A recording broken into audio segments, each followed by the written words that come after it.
أعوذ بالله من الشيطان الرجيم فيه رجال يحبون أن يتطهروا والله يحب المطهرين. معزز سامعین، حاضرین جمعہ، دینی و ملی بھائیوں اور دوستوں اور ساتھیوں، ہمارے سامنے اکثر وہ لوگ ہیں جو باشعور ہیں، میچور ہیں، حتیٰ کہ دادا اور نانا بھی بن چکے ہیں۔ بہت کم لوگ ایسے ہیں جو غیر شادی شدہ ہیں۔ شادی شدہ ہوں یا غیر شادی شدہ ہوں، نوجوان ہوں، جوان ہوں، ادھیڑ ہوں، جو بھی ہوں، ہر شخص یہ بات جانتا ہے کہ صفائی ستھرائی، پاکیزگی، طہارت یہ فطری تقاضا بھی ہے۔ جس کی فطرت سلیم ہو، جس کا شعور بیدار ہو، وہ طہارت، پاکیزگی، صفائی ستھرائی، نجاست، ان تمام چیزوں کے تعلق سے سنجیدہ ہوتا ہے۔ اس کی چاہت ہوتی ہے کہ وہ خود بھی پاک و صاف رہے اور اس کی نگاہیں جہاں جہاں تک پہنچیں وہ پورا ماحول، وہ سارے لوگ، وہ ساری چیزیں دیکھنے میں بھی اچھا منظر پیش کرے۔ اور ویسے بھی آپ دیکھیں جب آپ کہیں جاتے ہیں، کہیں آپ کی نگاہ پڑتی ہے تو ظاہر سی بات ہے جب نگاہ پڑتی ہے تو دو چیزیں آپ کے سامنے آتی ہیں، یا تو اچھا منظر یا برا منظر۔ اچھا منظر ہوتا ہے تو آپ خوش ہوتے ہیں، نگاہیں اور دل، شعور سب کچھ اچھا محسوس کرتا ہے۔ لیکن اگر منظر برا ہو، کبیح ہو، ناپسندیدہ ہو، کراہت والا ہو تو آدمی ناک اور منہ بچھوڑتا ہے، کیونکہ یہ فطرت کا تقاضا ہے۔ اور اسلام ایک ایسا مذہب ہے، ایک ایسا دین ہے جو اللہ رب العزت کا محبوب اور پسندیدہ دین ہے۔ اس دین سے بہتر اور اس دین سے افضل اور اس دین سے زیادہ اچھا مذہب کوئی اور ہو ہی نہیں سکتا۔ یہ ہمارا ایمان ہے۔ اللہ رب العزت کی نگاہ میں جو دین اسلام ہے سب سے زیادہ محبوب ہے۔ ان الدین عند اللہ الاسلام، اسلام ہی تو وہ دین ہے جو اللہ کے نزدیک بہت محبوب ہے، پسندیدہ ہے، کامل و مکمل ہے، اور اس کے اندر طہارت و پاکیزگی، صفائی اور ستھرائی اور نظافت، اس کا خاص خیال رکھا گیا ہے۔ بلکہ آپ نے وہ حدیث سنی ہوگی، صحیح مسلم کی روایت ہے، الطہور شطر الایمان، صفائی ستھرائی، پاکیزگی، نظافت یہ ایمان کا آدھا حصہ ہے۔ لیکن ہم اور آپ اس نبی کے ماننے والے، اس نبی کے لائے گئے دین پر ایمان لانے والے، اس مذہب کے ماننے والے جس مذہب کے اندر صفائی کا اتنا خیال رکھا گیا ہے اور اتنی تاکید کی گئی ہے کہ اتنی تاکید اور اتنا خیال اور اتنے احکام کسی بھی دین میں نہیں ہے، کسی بھی دین میں نہیں ہے، کسی بھی مذہب میں نہیں ہے۔ آپ سوچ لیں، آپ کے جسم کے اندر جو ظاہری بہت ساری چیزیں ہیں اس میں ان کے صفائی ستھرائی کا کتنا خیال رکھا گیا۔ مونچھ چھوٹی ہو، سر کے بال بے ترتیب، بے ہنگم بے ڈھنگم نہ ہو، بغل کے بال کی صفائی کا حکم ہے، 40 دن سے زیادہ آپ نہیں رکھ سکتے، گنہگار ہوں گے۔ زیر ناف کے بال کی صفائی، جوڑوں کی صفائی، ناخن کی کٹائی، یہ سب یہ آپ کو اسلام کے علاوہ کسی طرح میں نہیں ملے گا، کسی مذہب میں نہیں ملے گا۔ آپ ناخن بڑا نہیں رکھ سکتے، بیرپن جیسی مونچھ نہیں رکھ سکتے۔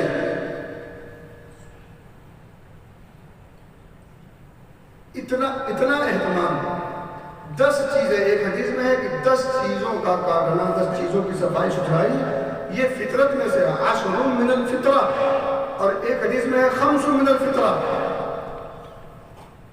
تو اس میں ناخن، بال، یہ وہ سارے سب کچھ کو کاٹنا، چھاٹنا، برابر کرنا، صاف کرنا، یہ سب ساری چیزیں۔ اور آپ کو پتہ ہے مسواک، السواک مطہرۃ للفم مرضات للرب، مسواک کے 2 فائدے یہاں بتائے گئے۔ ایک تو منہ کی صفائی ہوتی ہے دوسرا رب کی رضا کا ذریعہ ہے یہ مسواک. اور اللہ رب العزت نے جہاں وضو کے احکام مسائل بیان کیے وہاں کیا کہا وَلَٰكِن يُرِيدُ لِيُطَهِّرَكُمْ. یہ اللہ رب العزت نے احکام طہارت پاکیزگی صفائی ستھرائی وضو اور اس کے احکام یہ سب ساری چیزیں بیان کر کے وہ تمہیں مشقت میں نہیں ڈالنا چاہتے. تب کس لیے وَلَٰكِن يُرِيدُ لِيُطَهِّرَكُمْ تاکہ تم پاک ہو جاؤ صاف ہو جاؤ ستھرے ہو جاؤ دیکھنے میں بھی لگے اچھا اور اندرونی طور پر معنوی طور پر حصی طور پر ہر اعتبار سے تمہارا جسم تمہارا دل تمہارا اندر تمہارا باہر تمہارا سب کچھ بالکل پاک و صاف ستھرا ہو جائے. وَلِيُتِمَّ نِعْمَتَهُ. معلوم کیا ہوا کہ انسان اگر صاف ستھرا نہ ہو تو وہ اللہ کی پوری نعمت سے فائدہ نہیں پا رہا. اس صفائی ستھرائی ہوگی تو اللہ کی نعمتوں کا اتمام ہوگا. وَلِيُتِمَّ نِعْمَتَهُ عَلَيْكُمْ. اللہ نے جو اپنی نعمتوں یہ عظیم نعمت ہے نبی پاک کو حکم ہو رہا ہے فطہر وثیابک فطہر. جس نبی کی شان یہ ہے کہ آپ ہمیشہ پاک و صاف آپ کا جسم خوشبو سے معطر اللہ نے ایسا بنایا تھا لیکن اس کے باوجود صفائی کا خیال آپ خود رکھا کرتے تھے اور اللہ نے انہیں خصوصی طور پر حکم بھی دیا. آپ کو پتا ہے کہ آپ صلی اللہ علیہ وسلم جس راستے سے گزر جائیں خوشبو پھوٹ جاتی تھی اس کے باوجود نبی کو حکم ہو رہا وَثِيَابَكَ فَطَهِّرْ. اپنے کپڑوں کو پاک رکھو صاف رکھو یہ نبی کو حکم ہو رہا اور ہمیں نہیں. آپ مدینہ جاتے ہیں تو مدینہ میں مسجد قباء ہے. مسجد قباء والوں کی جو وہاں رہتے تھے اس بستی کے لوگ ان کی اللہ نے الگ سے تعریف کی اور تعریف کی وجہ جانتے کیا تھی؟ ایمان نہیں نماز نہیں حج اور عمرہ نہیں جہاد نہیں. تعریف کس بات پہ کی؟ فیہ رجال یحبون ان یتطہروا. اس بستی میں یعنی اہل قباء کی ایک خوبی یہ ہے کہ وہ صفائی ستھرائی کا خاص خیال رکھتے ہیں. خاص خیال رکھتے ہیں خیال نہیں رکھتے خاص خیال رکھتے ہیں بتکلف اہتمام کرتے ہیں. تو اللہ کہتا ہے واللہ یحب المطہرین. خاص خیال رکھنے والے جو صفائی کا خاص خیال رکھتے ہیں اللہ کہتا ہے مجھے اس سے پیار ہے. اب صفائی اور اللہ کا پیار ہے. ابھی جب صفائی دل سے لے کر کے جسم تک جسم سے لے کر کے کپڑے تک کپڑے سے لے کر کے آپ کے روم اور آپ کے گھر تک آپ کے گھر سے لے کر کے آپ کے گھر کے باہر تک آپ کے باہر سے لے کر کے آپ کا جہاں جہاں گزر ہوتا ہے وہاں تک آپ کی سڑکیں آپ کی پگڈنڈیاں آپ کے روڈ سب کچھ وہ ہر وہ جگہ ہر وہ چیز اس میں شامل ہے جس سے آپ کا لنک اور تعلق ہے. کمرے کے اندر آپ ہیں تو کمرے کی صفائی کی ذمہ داری کس کی؟ آپ کی. یہ اخلاقی فریضہ بھی ہے اور آپ کا فطری تقاضا بھی. آپ کا روم کی صفائی آپ کی ذمہ داری ہے. اب یہ دیکھ لیں جو وضو خانہ ہے جو واش بیسن ہے اور دیگر چیزیں وہیں پلیٹ دھونے گئے اب پلیٹ کے اندر جو کچھ حصہ ہے ہڈی ہے اور دیگر چیزیں ہیں سب کچھ وہیں چھوڑ دیا. ذی شعور آدمی کا یہ کام نہیں ہو سکتا. کوئی باشعور شخص جس کا شعور جاگ رہا ہو لیکن اس کا یہ کام نہیں ہو سکتا. تو آپ کا روم آپ کا جسم آپ کا کپڑا آپ کے رہنے سہنے اٹھنے بیٹھنے کی جگہ اور جو جگہیں کامن ہوتی ہیں جو پبلکلی جگہیں ہوتی ہیں جیسے باتھ روم واش بیسن سڑکیں پلے گراؤنڈ اور دیگر کرسیاں جو بنی ہوئی ہیں آس پاس اٹھنے بیٹھنے کے لیے بیلنس کے سامنے دائیں بائیں آگے پیچھے ان جگہوں کا بھی خیال رکھنا یہ ہماری نہیں تو کس کی ذمہ داری ہے. ہم میں کا ہر شخص ایک دوسرے کے اوپر کیچڑ اچھالنا جانتا ہے. خود کے دامن میں جھاگنے کی توفیق نہیں ہوتی.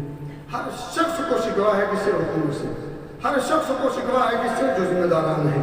ہر شخص کو سکھا ہے ان سے جو کرسیوں پر بیٹھے ہوئے ہیں، یقیناً اگر وہ کمی کرتے ہیں، غلطی کرتے ہیں، اپنے حقوق کی ادائیگی نہیں کرتے، اپنی ذمہ داریاں نہیں نبھاتے تو مجرم ہیں۔ وہ ہماری نگاہ میں بھی مجرم ہے، رب کی نگاہ میں بھی مجرم ہے۔ انہیں بدلہ دینا پڑے گا، آج دیں یا کل دیں، لیکن جو کام ہمارے ہیں کیا اس کے بھی وہ ذمہ دار ہیں؟ آپ نے کچرا لیا، یہاں سے اٹھایا اور ڈسٹ بین کے حوالے نہ کرتے ہوئے دائیں بائیں پھینک دیا، اس کا ذمہ دار کون؟ اس کا ذمہ دار آپ ہیں، پھینکنے والا ہے، اور پھینکنے والے کو دیکھنے والا بھی ذمہ دار ہے۔ آپ نے پھینکا بے موقع، جو جگہ خاص کی گئی ہے اس سے ہٹ کر کے، اور میں دیکھ رہا تھا، اور میری زبان میں اگر جنبش نہیں ہوئی تو مجرم نہیں بھی۔ آپ کہہ سکتے ہیں مجھے کیا غرض ہے غرض؟ کیوں نہیں غرض ہے؟ کیوں نہیں غرض ہے؟ کیوں آپ سماج کا حصہ نہیں ہیں؟ سماج میں جو برائیاں، جو گندگیاں پنپتی ہیں، وہ کوئی ایک دو چار لوگ کرتے ہیں، لیکن پستے سب ہیں، پستے سب ہیں۔ اس برے چیز کے اثرات مرتب سب پر ہوتے ہیں۔ آپ دیکھیں کسی ملک کے 10-20 لوگ کوئی غلطی کر دیں، لوگ پورے ملک کو گالی دیتے ہیں، نہیں تو فلاں کا ہے، فلاں ملک کا ہے، فلاں شہر کا ہے، فلاں قبیلے کا ہے، فلاں اس کا ہے۔ حالانکہ مجرم چند لوگ ہوتے ہیں، ہو سکتا ہو مجرم نہ بلکہ ملزم ہو، ابھی صرف ان کا الزام ہے، جرم ثابت نہ ہوا، لیکن 4 آدمی اگر کسی ملک کے، کسی قوم کے، کسی قبیلے کے، کسی خاندان کے، کسی جگہ کے، کسی اسٹیٹ اور صوبے کے، ضلع اور کہاں کہیں کے، اگر 4 آدمی متواتر پکڑے جائیں تو پورے اسٹیٹ کو لوگ بدنام کر دیں۔ کیوں؟ کیونکہ وہ اس سماج کا حصہ ہے۔ اس سماج کے اندر بسنے والے اگر اس میں سے چند لوگ خراب ہو جائیں تو لوگ پورے سماج کو برا بھلا کہتے ہیں، حالانکہ یہ بھی غلط ہے، لیکن سماج تو متاثر ہوگا نا۔ 4 کو برا کام کرتے ہوئے اگر لوگ دیکھیں گے تو 4 سے 40 ہو سکتے، تو ان 4 کے ہاتھ کو اگر پکڑ لیا جائے اور وہیں ان کو سمجھا دیا جائے اور سمجھ میں نہ آئے تو پھر ان کو اس کا مناسب علاج بھی کر دیا جائے، جو بھی علاج جہاں جیسے ممکن ہو، تو پھر وہ 4 سے 3 سے 2 ہوتے ہوتے بیماری ختم ہو سکتی ہے۔ لیکن اگر ہاتھ مناسب وقت پر پکڑا گیا تو 4 سے 40 اور 40 سے 400 بھی ہو سکتے ہیں۔ اور جرائم تو ایسے ہی بڑھتے ہیں، کوئی جرم ہو، چھوٹا ہو بڑا ہو جیسا بھی ہو، تو جو جرم ہے، جو غلطیاں ہیں، جو خامیاں ہیں، وہ بڑھتی کیوں ہیں؟ کیونکہ مناسب وقت پر ان کے خلاف کارروائی نہیں ہوتی۔ کارروائی کی مختلف شکلیں ہو سکتی ہیں، پیار بھرا انداز بھی ہو سکتا ہے، اور اگر پیار کی بولی جو نہ سمجھے تو اس کو ڈنڈے کی بولی بھی سمجھائی جا سکتی ہے۔ ڈنڈے کے بھی الگ الگ انداز ہوتے ہیں، کوئی ضروری کہ ڈنڈا مار سمجھے۔ آپ کو اصل سمجھانا ہے اس کو کہ تمہارا یہ کام غلط ہے، سو چھوڑو۔ اب اس کی جو بھی مناسب تعلیمی قانونی کارروائی ہو سکتی ہے ضابطے کے تحت رہتے ہوئے کرنا چاہیے، یہ سب کی ذمہ داری ہے، لیکن ہر شخص ڈنڈا لے کے نہ کھڑا ہو جائے۔ ہماری عوام کی ذمہ داری کیا ہے؟ اس کو سمجھا دیں، وہ نہیں سمجھتا، جو ذمہ دار ہے اس سے بات ہو جائے، بات ختم، آپ کا کام کرنا، اب ہو جانا، اس کا کام کرنا، اور جس نے یہ کیا ہو جانا۔ لیکن میرے بھائی نے کہا تھا کہ نبی اکرم صلی اللہ علیہ وسلم کہ صحابہ میں سے، انصاری صحابہ میں سے بالخصوص جو اہل قبا تھے، اللہ نے ان کی خاص قسم کی تعریف کی۔ نبی اکرم صلی اللہ علیہ وسلم کے حدیث میں ہے کہ حضرت عبداللہ ابن عباس کو قبا والوں کے پاس بھیجا، پتہ کر کے آؤ کہ اللہ نے ان کی تعریف کی ہے۔ کیوں؟ اللہ نے ان کی تعریف کی ہے، مدح سرائی کی ہے۔ کس کی؟ اہل قبا کی۔ قرآن پڑھیں آپ کو اندازہ ہوگا، فیہ رجال یحبون ان یتطہروا واللہ یحب المطہرین۔ جب یہ آیت کریمہ نازل ہوئی اہل قبا کے بارے میں، نبی اکرم صلی اللہ علیہ وسلم نے باقاعدہ بھیجا اویم بن ساعدہ الانصاری کو، کہا جاؤ ذرا پتہ کر کے آؤ کہ اہل قبا کی اللہ رب العزت نے اتنی عمدہ تعریف کیوں کی ہے۔ تو اہل قبا کے پاس جب پہنچے اور ان سے پوچھا کہ آخر تم کرتے کیا ہو، صفائی کے تعلق سے تمہارا کیا کام ہے، کون سا تمہارا ایکشن ہے جو اللہ کو بڑا بھاتا ہے؟ تو انہوں نے کہا ایک روایت کے حساب سے ایک روایت میں کہتے ہیں اللہ کی قسم ہمیں کچھ نہیں پتا. ہاں یہ بات ہے کہ ہم جب باتھ روم وغیرہ سے فارغ ہوتے ہیں تو پانی کا بھی استعمال کرتے ہیں، یعنی ڈھیلے پتھر سے بھی صاف کرتے ہیں، اس کے بعد پانی کا بھی استعمال کرتے ہیں صفائی میں، یعنی صفائی کا خاص خیال رکھتے ہیں. صفائی مطلوب اور مقصود ہے، لیکن صفائی میں خاص اہتمام مبالغے کے ساتھ، تکلف کے ساتھ جب خاص اہتمام کیا جائے تو اللہ رب العزت کو یہ ادا بہت اچھی لگتی ہے. ایک حدیث میں آتا ہے کہ جو شخص ایسی جائز چیز کھا کے آئے، اس میں مختلف نام ہے، ایسی چیز جو جائز ہے اور وہ کھائے اور کھانے کے بعد اس سے منہ میں بو پھوٹے، بدبو، نبی پاک فرماتے ہیں فلا یقربن بمسجدنا، وہ ہماری مسجد کے قریب نہ آئے. مسجد کے اندر کی بات نہیں کی ہے، مسجد کے قریب بھی نہیں آنا ہے. کس کو؟ جس نے پیاز کھائی ہو، لہسن کھایا ہو، یا اس طرح کی کوئی چیز کھائی ہو، مولی، کوئی بھی ایسا خطرات اور ایسی سبزی اور ایسی چیزیں سلاد وغیرہ جس کے کھانے کے بعد منہ سے بدبو پھوٹے، تو جب تک اس بدبو کا ازالہ نہ کر لے، صاف نہ کر لے، منجن کر لے، لونگ الائچی کر لے، اسی طرح سے سونف وغیرہ کا استعمال کر لے جس سے منہ کی بدبو ختم ہو جائے، تب تک وہ مسجد کے قریب نہ ہے. اب یہی رک کر کے تھوڑا سا سوچ لیں، کچھ لوگوں کے بغل سے بدبو آتی، کچھ لوگوں کے کپڑوں سے بدبو آتی پسینے کی، کچھ لوگوں کے منہ سے بدبو کرتے، کچھ لوگوں کے منہ سے بدبو آتی ہے وہ صفائی شفائی نہ کرنے کی وجہ سے، اور کچھ لوگ جو کھینی بیڑی سگریٹ پیتے ہیں ان کی تو بس اللہ کی پناہ. جو نقصان ہے، جو حرام ہے، وہ بات کی بات ہے، لیکن ان کے پاس سے اگر گزر جائیں جو لوگ یہ استعمال نہیں کرتے ہیں، تو بعض لوگوں نے تو یہاں تک کہہ دیا ہے کہ باتھ روم میں اتنی بدبو محسوس ہوتی جتنی ان کے پاس سے اترنے سے، یعنی باتھ روم کی بدبو سے زیادہ بدبو محسوس ہوتی ہے. باتھ روم کی بدبو ہے، اس کے برے اثرات، اس کے جراثیم انسان کو متاثر نہیں کرتے، لیکن بیڑی اور سگریٹ کے اس کے جو دھوئیں ہیں اور اس کے پینے کے بعد منہ سے جو آواز، منہ سے جو ہوا نکلتی ہے، وہ جب کسی کے ناک سے ہو کر کے گزرتی ہے تو وہ پینے والے کو جو نقصان ہوا ہے وہ تو ہے، اس کا تو حق ہے کہ اس کو نقصان ہو، اس کا حق ہے، لیکن سامنے والے کا اس نے کیا جرم کیا ہے؟ وہ آپ کی گندگی سے اور آپ کے اندر کی جراثیم سے کیوں مجبور ہے سونگھنے پر اور اپنے آپ کو بیمار کرنے پر؟ اس کی جو حرام ہونا، اس کے نقصانات وہ بہت سارے ہیں، لیکن آپ سوچیں کہ سگریٹ پی کر کے مسجد کے اندر آنا، اور آپ مسجد میں کھڑے ہیں، سب میں دائیں بائیں کم سے کم 2 آدمی آپ سے اتنا اذیت محسوس کرتے ہیں، اتنی نفرت کرتے ہیں، اتنا گھن کرتے ہیں. بعض لوگ تو یہ بھی کہتے ہیں کہ دل تو یہ کہتا ہے نماز توڑ کے بھاگتے ہیں. آپ مسجد کے اندر کسی کی نماز خراب کرنے کا سبب بنتے کہ نہیں بنتے؟ آپ نماز کے اندر اپنے خلاف ایک دوسرے کو سوچنے پر مجبور کرتے کہ نہیں کرتے؟ ایک آدمی آپ سے نفرت اور کراہت کرے اور وہ بھی حالت نماز میں، مسجد میں، جبکہ اس کا رشتہ اللہ سے جڑا ہوا ہے، ایسے اہم خاص موقع پر بھی آپ اپنے سے گھن کرنے پر اور اپنے سے نفرت اور کراہت کرنے پر کم سے کم 2 انسان کو آپ مجبور کر رہے ہیں. یہ میں انسان کی بات کر رہا ہوں. آئیے میں آگے ایک بات کرتا ہوں. اسی حدیث میں ہے ان الملائکۃ تتأذی کما تتأذی منہ بنو آدم.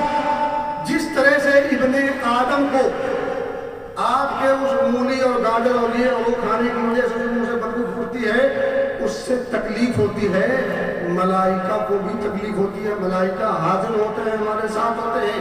آپ کو پتا ہے کہ 2 تو ہمارے پاس ہمیشہ رہتے ہیں، ان دونوں کو کتنی اذیت ہوتی ہوگی.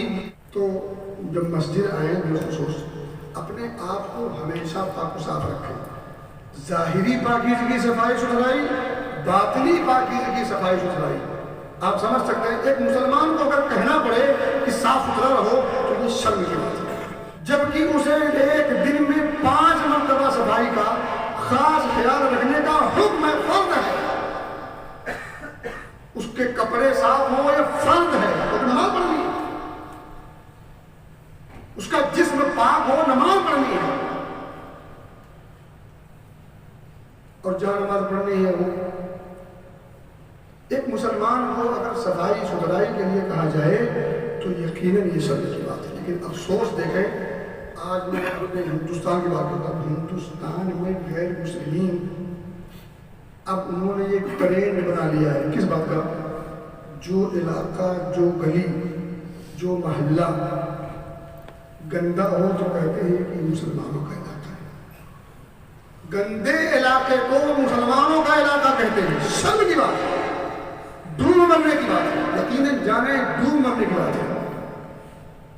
اسلام سراپا صفائی پاکیزگی ستھرائی کا دین، اسلام نام ہے پاکیزگی کا، اسلام نام ہے صفائی ستھرائی کا، اسلام نام ہے نظافت و طہارت کا، اور اس کے ماننے والوں کو اب اگر گندا کہا جائے اور اس کے اور یہ جو کہا جاتا ہے بیجا نہیں کہا جاتا ہے، حقیقت ہے کہ مسلم علاقوں کے اندر جتنے آلائشیں گلیوں اور کوڑوں اور چوراہوں پر پائی جاتی ہے سڑکوں پر، اتنی غیر مسلموں کے یہاں نہیں پائی جاتی،